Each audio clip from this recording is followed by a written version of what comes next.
मशहूर सिंगर के अपने पीछे कितने करोड़ की संपत्ति छोड़ गए। हेलो फ्रेंड्स, आप देख रहे हैं बॉलीग्राफ स्टूडियोज। मैं सोनिका जयाल। दोस्तों, बॉलीवुड के मशहूर प्लेबैक सिंगर के का 31 मई को अचानक निधन हो गया। के का पूरा नाम कृष्ण कुमार कुन्नत है। सिंगर के इंडस्ट्री के टॉप सिंगर्स में से एक थे। उनके निधन के बाद इंडस्ट्री समेत फैंस में शोक है। के का निधन उस दौरान हुआ जब एक कॉन्सर्ट में वो लाइव परफॉर्म कर रहे थे। परफॉर्मेंस के दौरान उनकी तबीयत बिगड़ी और बाद में दिल का दौरा पड़ने के कारण उनका निधन हो गया। सिंगर के जीवन का सफ़र काफ़ी सक्सेसफुल रहा।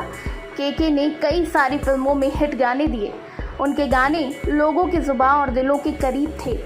के को सिंगिंग की दुनिया का बेताज बादशाह कहा जाता था।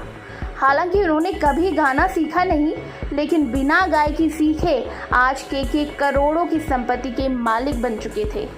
के का जन्म दिल्ली में हुआ था। के नाम से उन्हें स्टेज और प्लेबैक सिंगर के तौर पर पहचान मिली। दिल्ली के माउंट सेंट मैरी स्कूल से उन्होंने पढ़ाई की और दिल्ली के किरोड़ीमल कॉलेज से उन्होंने ग्रेजुएशन की। बाद में सिंगिंग के करियर में आए। उनके पास करोड़ों की महंगी गाड़ियाँ थी। के कार के कलेक्शन में ऑडी समेत कई बड़े ब्रांड्स मौजूद थे। के ने अपने करियर में हज़ारों गाने गाए।